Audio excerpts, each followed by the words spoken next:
Hello and welcome back to the War Sales Beta Patch 1.3.0, and we are obviously going to be participating in a tournament now because, well, our character is kind of spec'd for it. We got a bunch of perks that actually do provide us with some really nice bonuses. They don't necessarily work as you'd expect, which is a little bit unfortunate, because one of them actually gets taken into account before the other, so the calculation actually ends up being less renown than you would otherwise get if it was taken into account in the other direction, but that doesn't really matter, you know. For the, average, normal player, doesn't really matter. I'm just, kind of complaining about it, I guess, to a certain degree, but, that's just because I've played the game for a very long time. So, there you go. A bit grumpy about it. Okay, so, here we go. Let's do this. We're going to get a maze. Okay, yeah, that's not particularly bad. Oh, nice. Oh, instant damage. Unfortunate that we actually took instant damage at the same time. That's pretty bad, but thankfully, I'm really good with polearms, as we know. Not. Okay, here we go. Oh, no, that's bad. Oh, that's very bad. We need more damage. There we go. There's some good damage. And these are my guys, so I'm not going to be attacking them. They're the green team, of course. There we go. Kill that Imperial Legionary. Very, very good. Okay. One of my green team members is still alive. He's going to be dead soon, though, if we're not careful. We need to start eliminating some of these teams, otherwise we're going to be having some huge problems. Oh, no. Oh, that was close. I was getting a bit antsy about that. Charging at one of these guys is sometimes a death sentence because they can just shoot you point blank. They have nerves of steel, and they are very capable of doing that. Nice. That's a good hit. That's a good hit. Can we get that? Yes, we can. Nice. That was some good damage. Look at that. 68 damage against that fellow. Now, if we can just do a little bit more here, then I think I should be through, but I am a bit wary of it. Nice. There we go. Okay, now we can basically just chill. We don't need to worry too much, because all we need to do is couch lance. There we go. That actually worked out. I was partially thinking that it wouldn't. Oh no, this is not going to work. Okay, I'm going to cancel the couch lancing stance there, because if we had done that, this guy would have outranged us because of his AI timing. Yes, he's very good at that. Now, I do have a regular weapon, so I don't necessarily have to use my spear. And obviously, as you could see, he is actually being extremely annoying. Ah, there we go. There's a nice hit. But yeah, he is being very, very annoying with his blocking and everything. But yeah, I'm going to switch to my sword now. Nice. Good damage. Come on. Get in range, you imbecile. Get in range. There we go. Fantastic. Okay, wonderful. So we are now through to the next round. Okay, now we're up against our own companion, Nevig himself. This might be a bit dangerous. Thankfully, we do have very good well, not very good one-handed skill, but we have much better one-handed skill than you'd think. Now, is Nevig actually going to win this? That's the question. He is! Look at that! Okay, so this is the thing that I wanted to test out. So, if you attack, and if your companion attacks, apparently someone said that you gain a significant amount of athletic skill when blocking and when attacking. Obviously, attacking, that's the natural thing, but blocking is something that is only native to RBM, as far as I recall. So as you can see right here, I'm not actually gaining any athletic skill. So I actually thought that they had maybe added that to the base game, that ability to gain athletics as you are blocking, but apparently this particular commenter might have had RBM installed, and or maybe some other mod. I'm not entirely sure, but from what I can tell right there, as you can see, I was literally allowing him to attack us so that we could see whether the blocking actually did make any difference to our athletic skill. Unfortunately, it did not. I was very much hoping it would, to be honest. Okay, so let's just be very careful with this. Nice little thrown weapon right there. Nice. Can we get him in the face? No, we're getting a little bit unlucky here. Oh, this is bad.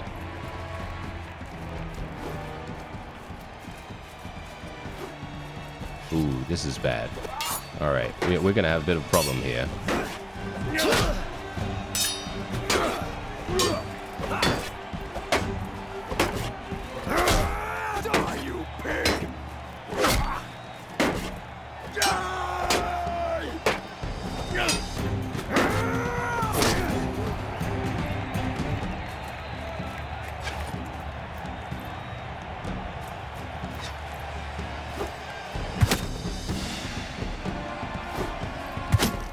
Ooh, there we go. Okay, we actually did it.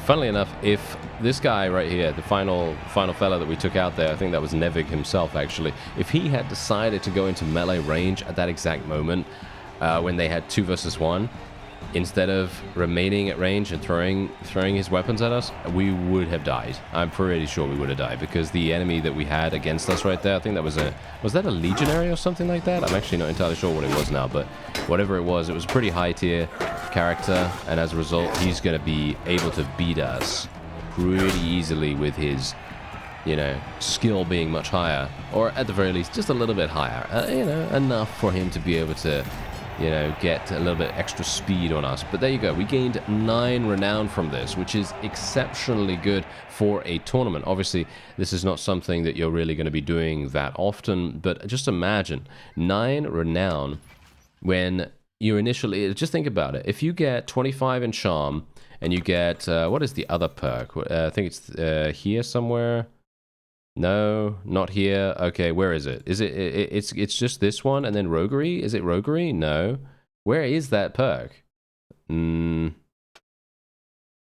Medicine? No, it's not medicine. Okay, I actually cannot find one-handed. It's probably one-handed, right? Yes. There you go.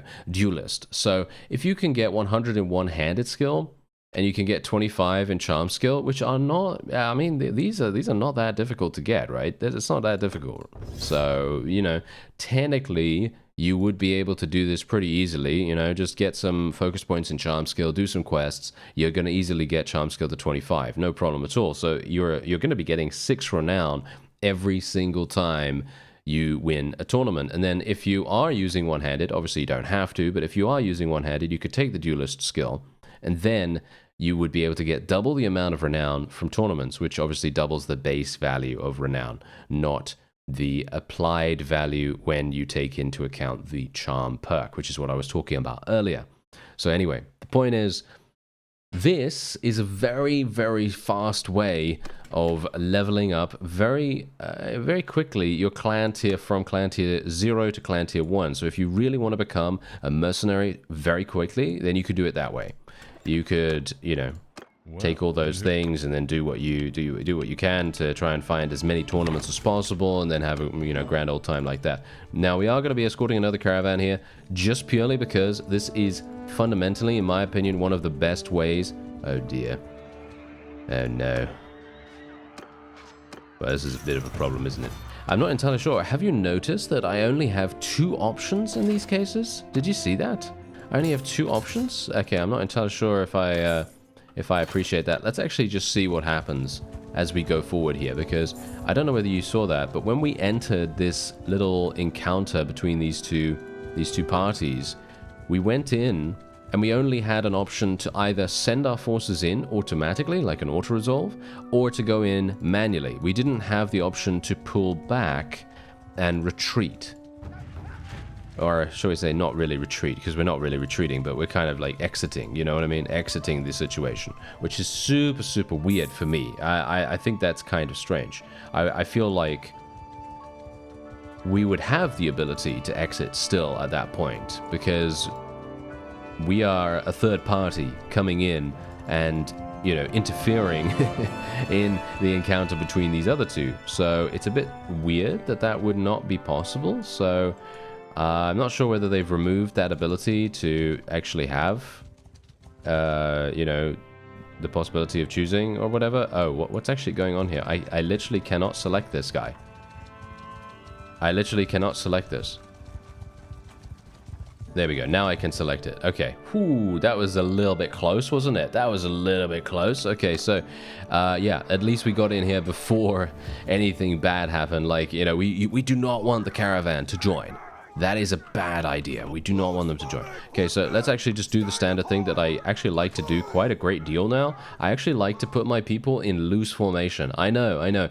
This is not really a good idea most of the time. If you're going to be dealing with a huge amount of cavalry like we are now, then generally putting your infantry in loose, nah, not a particularly smart idea. However, I've noticed that if we do this, you could potentially catch more people with your spears or spear usage than if you were to go into a shield wall formation. Because obviously, if your forces are using their spears correctly, then yeah. Well, I mean, I'm just going to show you. I'm just going to show you. This is an example of this. Maybe it's actually going to work really, really badly, and then I'll have to be like, oh yes, well that sucked, didn't it? Yeah, maybe I'll have to be like that. Well, let's see. Yeah, actually a pretty significant amount of them did get stopped, which is pretty nice. Unfortunately, quite a few of them did make it through to our archers, which obviously is the main point of having a shield wall. The main point of having a shield wall, of course, is to protect your archers as much as possible, because if they are the ones that are primarily the ones dealing damage, then of course you would want to protect them.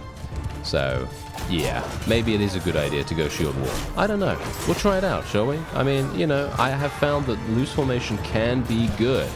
It can be good because it does provide a little bit more spread, so the enemy can't really navigate around as easily. Because as you saw, we basically have the exact same amount of infantry as we do archers. And so as a result of that, it actually makes it slightly easier for our infantry to cover the area that our archers are covering.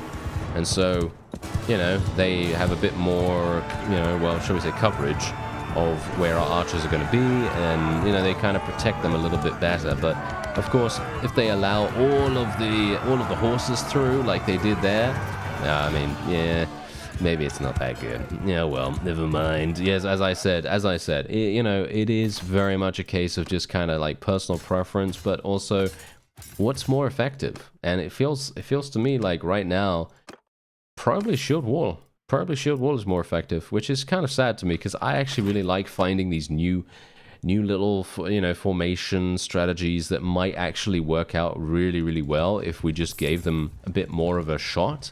You know, because obviously if you think about it from a theoretical perspective, you think about loose formation just on paper, it's probably not that good, right? You know, because you're thinking, oh, we're just creating a huge amount of holes in our defense, and then the opponent is just going to slip through really, really easily.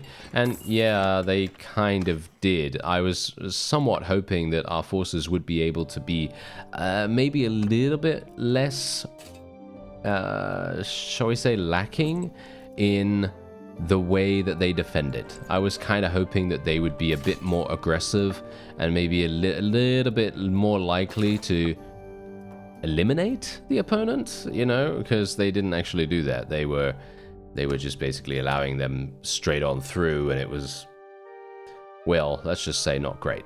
Anyway, we're going to sell the mace, I think, unless we want to give it to Brynja. Maybe Brynja could use it. Yeah, let's just give it to Brynja. She's probably going to be relatively good with that. Yeah, there is actually, I'm going to just buy a very cheap shield for her. I know I sold a shield, but I'm just going to give her a very cheap one, just to make sure she doesn't die instantaneously from any kind of arrows coming her way. I'm just going to sell that. I have no idea whether I have any, yeah, I do have a few of these. Yeah, it's not really going to do too much. I already sold the prisoners. Okay, so that's absolutely fine. Now let's actually see what happens. How many stops do I have? 3. All right, so that's actually fine. Ooh, we're going into Sturgeon territory. Oh, that's pretty cool. Okay, first time we're actually doing that. Let me actually just see this real quick. Yeah, so this is the bound settlement right here. So we want to stop off here very fast just to pick up some noble... Okay, 1 noble troop, apparently. I was kind of hoping for a bit more than that, but yeah. It's not always possible, especially with all the vassals in and around this area. They're all clamoring to get their hands on some noble troops, of course. Yes, they're always very good. Okay, so what else do we want to go for here? Well, nomadic traditions is usually the way to go, but funnily enough, I actually feel like nomadic traditions doesn't really do that much. It's really quite sad, you know, because if you take a look at how much it actually provides, it's actually staggeringly small, the amount. So it may very well be in the future, maybe I won't end up taking this, you know? Maybe I won't end up taking it, because 30% party speed bonus from footmen on horses, this is really, really good if you're going for primarily an infantry-based army and you're trying to utilize your horses, and your horses are obviously, you know, not being used by, you know, cavalry or anything like that. I mean, of course they're not going to be used by cavalry because you're going to be using infantry. So nomadic traditions, as you can see right here, is giving me, yeah, you guessed it. Look at that, 0.01. Yeah, it could be because I don't have that many horses. that could be the case. Let's actually just see what these Sea Raiders are doing. Do I really want to help Vidar? It doesn't really matter whether I help him or not. I actually increased my relation with him, surprisingly enough. Okay. Yeah, I certainly wasn't attempting to do that. Okay, we're traveling to... Wait. We're traveling to Sionen? Why are you traveling to Sionen now? Oh, it's because there was a war declaration, I believe. Yes, look, there was a war declaration, and that literally changed the direction of the caravan. I don't know whether they do this in the current version of the game. I've never seen this actually happen before in an escort merchant caravan mission, so this is kind of interesting. So otherwise, what else do we have here? So Garios is declaring war on the Sturgians. That's the reason why these guys can no longer enter the town. Alright, so let's make our way over here. For some reason I'm moving extremely slowly, but yes, look at this. Look, there's no third option. There used to be a third option that said leave, but there's no longer anything like that. That's very interesting. I don't know why that would be the case. Why would they remove the ability to leave when it is a third party that we're going to help? Bit of a strange decision there, but oh well, never mind. Okay, I guess we'll see what happens. Oh, where are they going? Why are they going that way? What? Oh, you're going that way. Okay, that's interesting, because my automatic navigation did not want me to go through this snow-covered pass here. Wanted me to go all the way around. That's kind of strange. All right, let's see. Hopefully, we are going to get another band of raiders. It would be pretty nice if we did. If we don't, then that's absolutely fine. I am going to buy some horses, actually, just because I want to see if we can actually do something here about that. I mean, I've got so many Sumpter horses. Oh, yeah, I've got way too many Sumpter horses. Okay, let's actually sell a couple of these. Now I've completely lost the herding penalty, which is really, really nice. And we might be able to buy some Botanian hobby mounts in Whoa, that's way too expensive. Let's not do that. Let's buy 5, apparently. Yes, let's buy 5 of them, and we are gaining 0.03 from nomadic traditions. I feel like the way that the speed is calculated, I feel like that really, that could use a little bit of, well, I don't really want to complain all the time. That's the funny thing. I just feel like it could be done a little bit simpler instead of having all of these decimal points, which is always extremely, like, annoying to me, because it's like, oh yeah, you're losing 0.14 from your prisoners, you know, instead of it just being like, ah, yeah, you lose 1.4 speed. You know what I mean? I feel like they could make it just a little bit less finicky in regards to the numbers that are being used, because it's all decimal point this, decimal point that, 0.0001 and so on, and it's all just, yeah, kind of annoying. But oh well, never mind. I don't think that's going to be changed, let's face it. Okay, so we've got one more stop, and then we'll be done with the Escort Merchant Caravan mission. I have no idea how much they were actually willing to give me, but what I am going to do after this is we are going to make our way over to, apparently over to... we're not going to Varchek. No, we're certainly not going to Varchek, but we are going to make our way over into the war area. Yes, we're going to the war area in just a moment, because we are facing the Azerai. Yes, we are facing the Azerai. So what I will do is we're going to go in here. We're going to go down here, and we're going to see what we can do. Maybe we can pick off a couple of vassals, maybe. I think that could be really, really fun. Now, first of all, I do want to try and see if I can actually just recruit a couple more people before we do that, and hopefully that will provide us with some good people. It's going to be a little bit problematic because there are so many vassals nearby. Oh no, here we go. I literally just exited a village and we now have a random event. A delegation of your troops approach you. They show you a heel of bread from your stores, crawling with maggots. A piece of dried meat is streaked with mold. Your quartermaster appears to have packed the goods carelessly, allowing moisture and pests to get inside. That's one of our companions. That's Brynja. Why is Brynja packing the things carelessly? I don't know why. Anyway, money is tight and you've eaten worse in your time. Tell the lads to think of it as seasoning. Wow, okay. Order your men to throw away the spoiled food.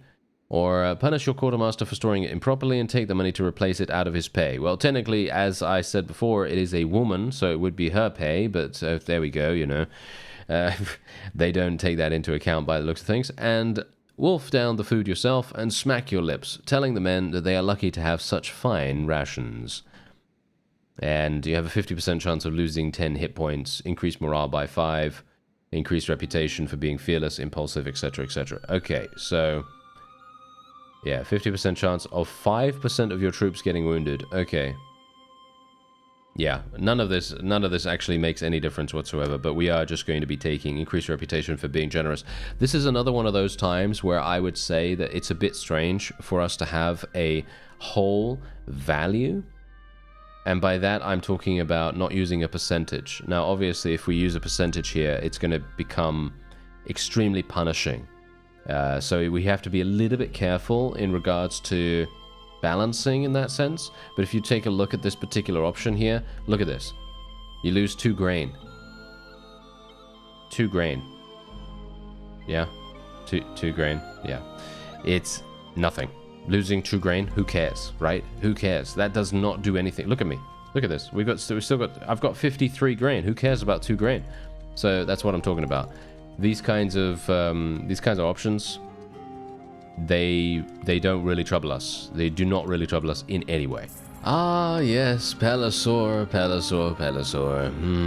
Yes, he's got himself taken prisoner. Yes, I know. Yeah, I was just thinking to myself, I should probably speak to my caravans to restrict them from going into certain areas, and I have no idea where he was eliminated, so we're going to take a look at that after this, because we do have another random event here. It has not escaped your men's notice that you have accumulated a fair amount of money in your treasury. A delegation approaches you and suggests that this would be a good time for the traditional donative, as Calradian emperors of old were known to give their legions. Okay, so convince your men that the money would be better spent on supplies and recruits. Decrease morale by 2. Once again, all of this, you know, decreasing morale, increasing morale, etc., this does not do anything. This literally has no impact whatsoever, because if you're actually doing things appropriately and/or you're fighting and you're being successful in your daily life in Calradia, then your morale is really not going to be that much of a problem. The only time that morale is an issue is if you're literally being defeated, taken prisoner over and over again. I have a series that is basically called Everybody Hates Barney. Pretty much, I started at 0 without anything. I started without any weapons, without any gear, without any money, anything like that. And my morale in that series, at least initially, was at rock bottom. It was 0. It was 1, it was 0, it was 1, and so on and so forth. And that obviously made a difference to a certain degree if I had any troops, because at that point I didn't have any troops. But anyway, the point is, changing morale with these kinds of events, once again, does not do anything. It's a bit sad, really. This is another one of those cases where you just have to add a 0. If they would add a 0 on these things, and I'm not talking about increasing the morale by 5 or 50 in my suggestion here, because increasing morale by 50, that is insane and way too much, of course. But what I'm talking about is decreasing morale. If you would decrease the morale by 20, I would be thinking about this so much more heavily. I'd be thinking to myself, wow, okay, I don't want to lose 20 morale, because that would mean that my morale would then be 35. We might be getting into sort of like, you know, slightly, yeah, it's not really risky, but slightly worse territory, right? Because having 50 morale, you're pretty fine, you know, it's kind of like neutral territory. Then if you're a little bit lower than that, still okay. But if you get like a bunch of random events that decrease your morale by 20, 15, 10, and so on and so forth, they are going to add up, and eventually they're going to affect you. And so in those cases, I think that's great. But this is exactly what I was talking about. These random events just need to be tuned a little bit differently, so that there are bigger impacts, like I've said multiple times now. I don't know whether I have to continue saying that, but generally, you see here, decrease morale by 20, decrease morale by 20, and then increase morale by, in my opinion, should probably be something like 15. I think increasing morale by 15 would probably be relatively nice. And I think 500 gold is perfectly fine, but I think it should maybe be 1,000. Maybe be 1,000 or something like that. We don't want it to be too expensive, but we don't want it to be too cheap. I don't know. I think 1,000 gold for 15 morale is pretty decent, especially considering increasing reputation for being generous is also a reward for that. And then obviously decrease morale by 20 once again. So for me personally, I'm obviously going to be, I am a river of wealth unto you, my brave warriors. We're going to be selecting that, and we're going to be increasing our morale by 260, shall we say, and losing 500 gold. But yes, as I said, these kinds of events, decreasing morale by 2, who cares? No one cares about that. It's the same thing with decreasing morale by, decreasing your grain by 2. That does not make any difference. It's extremely, extremely limited, problematic sort of stuff. You're not going to have any issues with that whatsoever. That kind of thing, I mean, I don't know, maybe you do care about it. I don't know, maybe you're the kind of person that cares about that kind of stuff. But for me, I really don't care about that at all. Now, one thing we gotta, oh dear, okay, let me see here. Do we have, wait a minute, why can I not see this guy? Dorian the Tanner? Why do I see this guy still? Wait a minute. Is this the guy? This is the guy from the quest. This is the guy from the quest, from the actual quest. This is not me. This is not my party. No, as you can see there. Yes, so PELISOR was obviously eliminated. Let's actually see where he was eliminated. And I'll talk about this in a second. Okay, so where was he eliminated? Okay, it doesn't say. Last seen near Kuruluk. Okay, where is Kuruluk? Okay, it's up there. Okay, so he wasn't actually even in Azurai territory, which makes it even more perplexing as to why he was eliminated. But I guess there you go. All right, that's kind of sad. I won't be able to. Should I try to rescue? No, there's no point in me trying to rescue him, right? Right? I don't know. I mean, me sneaking into a particular town or something like that is not going to happen. I need to get two-faced for that, which is 50 roguery skill. So I guess the best thing for me to do, actually, is to level up roguery skill, which means let's prey upon a couple of oh, hello. Let's prey upon a couple of caravans, I was about to say. Let's murder them. Alright, so we got into a battle with him. He did manage to turn around at one point, and we got him. So let's actually make our people stand up here a little bit, make sure that we have a bit more of a height bonus. I mean, it's not really going to make that much difference because I'm pretty sure we're going to be okay here. The caravans do tend to have this weird behavioral issue where they do tend to send their cavalry in straight up, and they send their cavalry by themselves, and they just leave everyone else behind.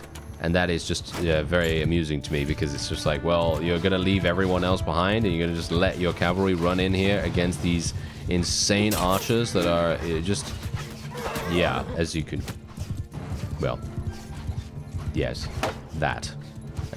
There's not much that they can do about that. Yeah, I wouldn't mind actually leveling up my riding skill a little bit more. So I think what I might try to do, I'm not sure if we're actually going to have the opportunity to do that, but maybe it would be doable. But yes, get some throwing weapons. If I were to get some throwing weapons, we might be able to get some really nice riding skill level ups, because if you can get kills with a thrown weapon, oh, I think I'm going to die here actually.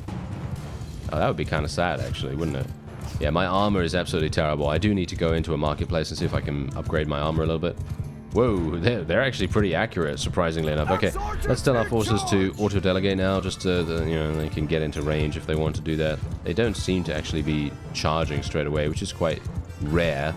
Usually auto-delegate tends to just put them into a charge or something like that, but no, they are actually being a little bit smart about things.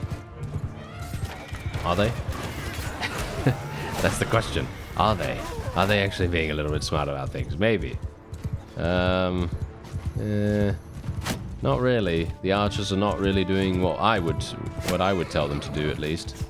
I always find it kind of interesting to see what the AI is going to do in these situations, because, I mean, you can see here, of course, the enemy is now... The enemy is now just shooting at us, and we're not shooting at them. Apparently, it's because the enemy's cavalry is in our ranks. Should probably do something about that. Let's try and try and kill these guys if I can. I am literally bloody all over right now. Oh, well, there you go.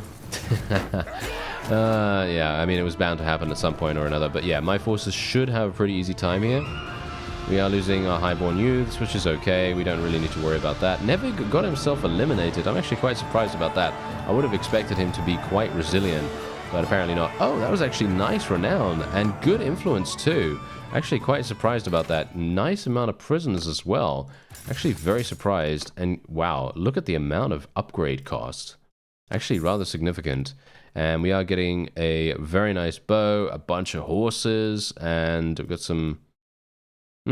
actually not bad. Pretty good armor here. And there's nothing else here that I really want to go for. We're just going to take the rest to sell. That's obviously going to be the way to go here. All right, so let's go over to Dunglanis, and we'll see if we can maybe find some more.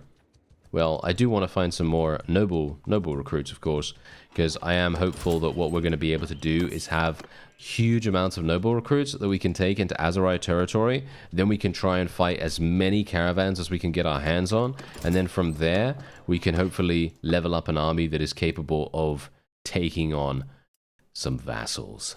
And just as a by-the-by, we're obviously going to be selling a couple of our date fruit here, or basically selling all of it, to be honest, and we're then going to be moving on. Let me actually just make sure that we have, buy some more of these, buy some cheese, buy some meat, there we are. I just want to get as much variety as possible so that we can start leveling up our steward a bit more. Alright, so we're entering another battle against a caravan here. I found these guys on the way to Azerai territory, and I thought, oh yeah, you know, we might as well, right? We might as well. And this time around, what we're going to do is I'm actually just going to hold position a significant amount. And we're just going to literally wait, and we're just going to see what happens, because I'm pretty sure we're going to have a situation like this where our archers are just going to tear them apart. This is a slightly higher ranking caravan, by the way. This is an armed guard caravan, which is different from the usual, because these guys are, well, as you can see clearly, very much more prevalent with pretty decently equipped people, and in comparison the other caravans don't really have this same amount of cavalry. Look at the amount of cavalry they have here. It's actually kind of insane. Now I would like to actually survive this if at all possible, so I am just going to act as a bit of a distraction here for now, and I'm then going to just charge our forces. Well, I'm going to charge these guys into our forces so that hopefully they can do something. There we go. That was actually not too bad. That was pretty good. And we should... I mean, yeah, you can see here, the enemy only has a very small smattering of archers. And the main reason why I'm doing this, by the way, is because obviously I do want to try and level up our roguery skill to 50, because then we can get two-faced, and we might be able to sneak into towns and things like that, and we might even be able to do some prison breaks, which I would personally like to see, considering, you know, the new stealth system and all that stuff has been implemented. I'd like to see whether, you know, the prison system is, you know, fun to do with the new thing. You know, I'm not entirely sure how it's going to work, but it should be quite fun, right? Or at least I hope so. Wow, that guy really shot us actually super nicely. That was a really good shot there. Anyway, this should be relatively simple for us. And Nevik's actually getting some kills. Nice. I mean, he should. I mean, he's got 210 in two-handed. I mean, really. He should be so much better than he is, but there you go. It's probably because he's got a terrible weapon, all things considered. Anyway, there we go. We get a load of experience. Look at the amount of experience we're gaining right here. It's absolutely amazing. And, oh yeah, here we go. This is what I'm talking about. Thank you very much. Actually giving us a proper piece of armor. This has been a long time coming, to be honest. I mean, literally, we've been just kind of not really having much to handle at all. You know, most of our stuff is just absolutely awful. And indeed, there you go. There it is. We can actually get him a proper helmet now as well, which is really nice. And then Brynja, do we have anything here for her? Maybe some new boots. We can give her a cape, maybe, finally. Yeah, everything else is absolutely terrible. So, yeah, there you go. Now, let's have a look. How much did I actually get? 6. See, there you go. 6 roguery points for raiding this caravan. We got 5 roguery points from the previous caravan that we had just now. And so I think raiding caravans does seem to be pretty nice to level up roguery skill. Usually, I don't think it really gave us that much in the previous version of the game, but I don't know. I didn't really pay much attention to it, I suppose. So, you know, don't really take much note of it from me on that.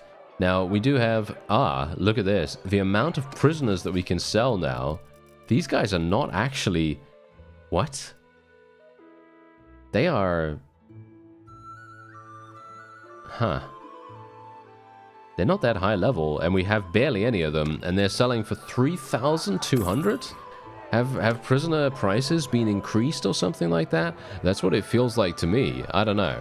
It definitely feels like that to me. Now, who's this guy? What is he good at? He's good at scouting? That's it? Yeah, he's good at scouting. Okay. Thanks a lot. That's not particularly necessary for me right now. Thanks very much. Okay, so yeah, otherwise we're just going to sell everything here. I'm going to keep the beer just because I'd like to, as I say, like to increase our morale a little bit. Make sure that our steward skill can level up as fast as it possibly can, even though I'm pretty sure that Brynja is maxed out. I don't think she actually has... Oh no, she does have a little bit of learning rate remaining. But, yeah, you know, this is actually something that I'd like to see in the base game, but I don't know whether that's actually even going to be possible. But generally, I would like to see the ability to respec focus points. I know. I mean, we do have the ability to respec perks, but we do not have the ability to respec focus points. I have done that in the past in various series, but I had to use external, you know, programs and things like that to be able to do that. Which is obviously not great, you know. I'd like to have the ability to respec. For example, why does she have 1 point in leadership? There is no point in her having that, you know. There's no point in her having smithing unless you want to use her for you know, for smithing, of course. And there's no point in her having throwing skill and then also having bow skill.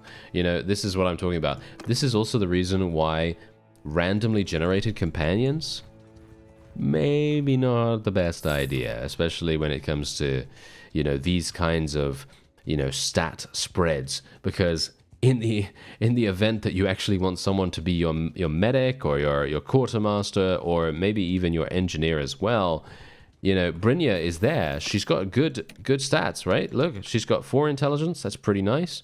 She's got 2 focus points in each one of these things, but why 2 only? You know, it would be so much better if she could just be a bit more specialized, and obviously being able to respec your focus points in that regard would really make a huge difference.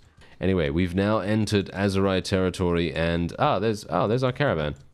Actually, that's not our caravan. Never mind. I keep forgetting. That's actually the guy being bugged out because of the war against the Sturgians. Now it's bugged and it's remaining on my UI for some reason. It's not my caravan. It is not my caravan. It is the NPC's caravan. So it's very, very surprising. And PELISOR, unfortunately, is not eligible for us to call back to us right now. So unfortunately, we will have to just leave him where he is. Let's see if we can get this guy. Can we get him? No. Unfortunate. Now, what we're primarily wanting to do here, and this is going to be a little bit of maybe a tip. I don't know, maybe it's a tip for those of you that don't really know about caravan raiding that much. But yeah, generally, if you see a caravan that is moving extremely slowly, as in like if they're moving at around 4.2, maybe a little bit lower than that, generally you want to try to attack those because they are the ones that have the majority of gear. A lot of loot, massive amounts of loot available. Unfortunately, many caravans are super fast, and so what you're going to have to do is you're going to have to spend some time being a little bit of a nuisance. Can we actually fight this guy? No, he's going to get past. He's too fast for us. Yep, he's too fast for us. Oh well, never mind. And that is actually, I think, probably going to be it for this episode. I thank you very much for watching, and I'll see you next time.